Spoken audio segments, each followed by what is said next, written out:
Greetings, viewers, and welcome to another episode of A Universal October, the series that knows only all too well that without fools there would be no wisdom. Today we're following up one of the most well-known and beloved of all the Universal monster films with one of the least, and the first to feature that dreaded beast, the lycanthrope. Said film? Werewolf of London, of course. What's that? Not the wolf movie you were expecting? Well, I did say not too many people remember this one. Let's find out why.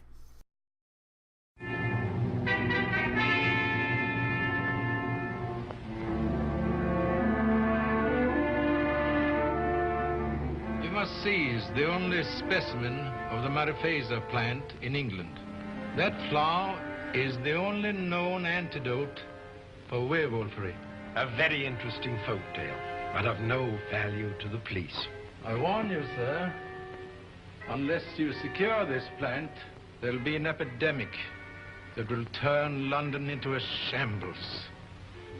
When my experiments are completed, I will show their results to the entire world. Not before. Remember this, Dr. Glendon. The werewolf instinctively seeks to kill the thing it loves best.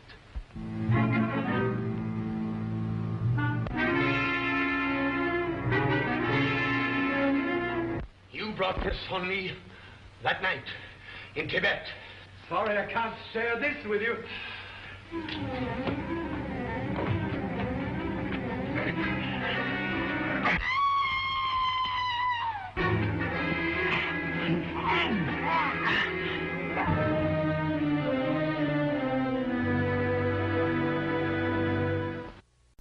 Chances are, if you've heard of Werewolf of London at all, it's only in the context of those pop culture icons that used its naming convention as inspiration, such as the novelty 1978 Warren Zevon song, Werewolves of London, or the vastly superior 1981 film, An American Werewolf in London.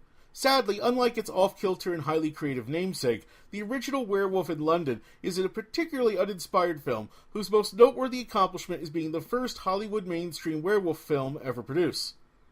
Let's all just be thankful it didn't end up being the last either. Okay, that last comment is a bit unfair perhaps, and honestly, Werewolf of London is by no means an awful film, just a fairly confused one. The film tells the story of a botanist who, while on an expedition to Tibet for a rare flower, has the unfortunate luck of running into a werewolf on the last night of the full moon, and as a result is left one as well.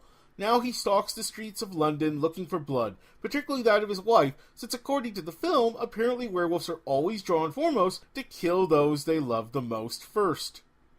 Who knew? Among the film's biggest problems is its odd and ill-thought-out approach to the whole werewolf myth. Admittedly, the elements of said myth have always been fairly fluid, going back to medieval times, but even allowing for that, the movie's take still feels off. Indeed, with its scientist-turned-murderer by way of a transformation that brings out his worst qualities, while still leaving him a fairly human figure, the movie has more in common with Jekyll and Hyde than it does the traditional werewolf story. Only the light of the full moon being the cause of the transformation gives the film any credibility as a werewolf story, especially thanks to makeup used to create the look of the werewolf being a far cry from what would eventually be used in the far superior Wolfman. Funny story, the makeup artist on the film, Jack Pierce, actually initially came up with a more bestial design, but it was rejected in part because star Henry Hull, the actor playing the lead, refused to spend the hours it would take to apply. Pierce got the last laugh, though, when he reused this design in the film that would eclipse Werewolf of London in history, 1941's The Wolfman.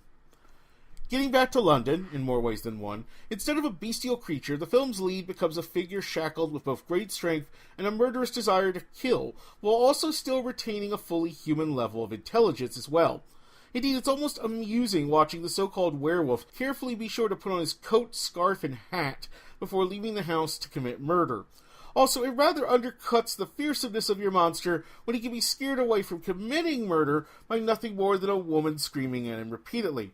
That's the thing about Werewolf of London. Because it's essentially the first werewolf film ever made by Hollywood, it also has to make up a lot of the rules as it goes along, and the ones it comes up with are less than effective, all things told. The film also features constant examples of the writing taking shortcuts that ultimately only serve to undercut the whole story. Not that the Universal monster pictures are always particularly well plotted, but even by the series' standard, Werewolf falls short. Take the character of the original werewolf who sets the film's plot into motion, for example. His personality and behavior tend to fluctuate wildly and seemingly at the slightest whim of the plot. The film can't make up its mind if he's a sympathetic figure or a fully out-and-out villainous one, and as a result, taken as a whole, his actions throughout the film end up coming off as mostly contradictory and nonsensical.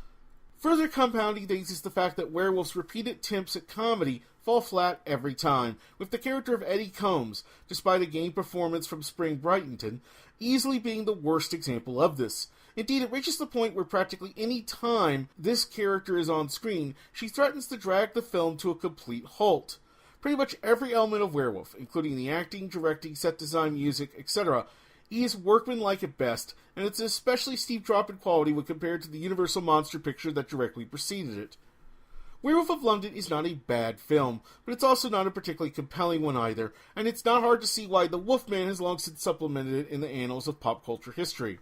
It's just too bland overall for its own good, not even managing to achieve the status of memorably awful. And indeed, Werewolf is the first film in the Universal Monster canon that I'd give a recommendation of skippable to any but the most diehard monster fan. For everyone else, there's no need to bother with this forgettable misfire of a film.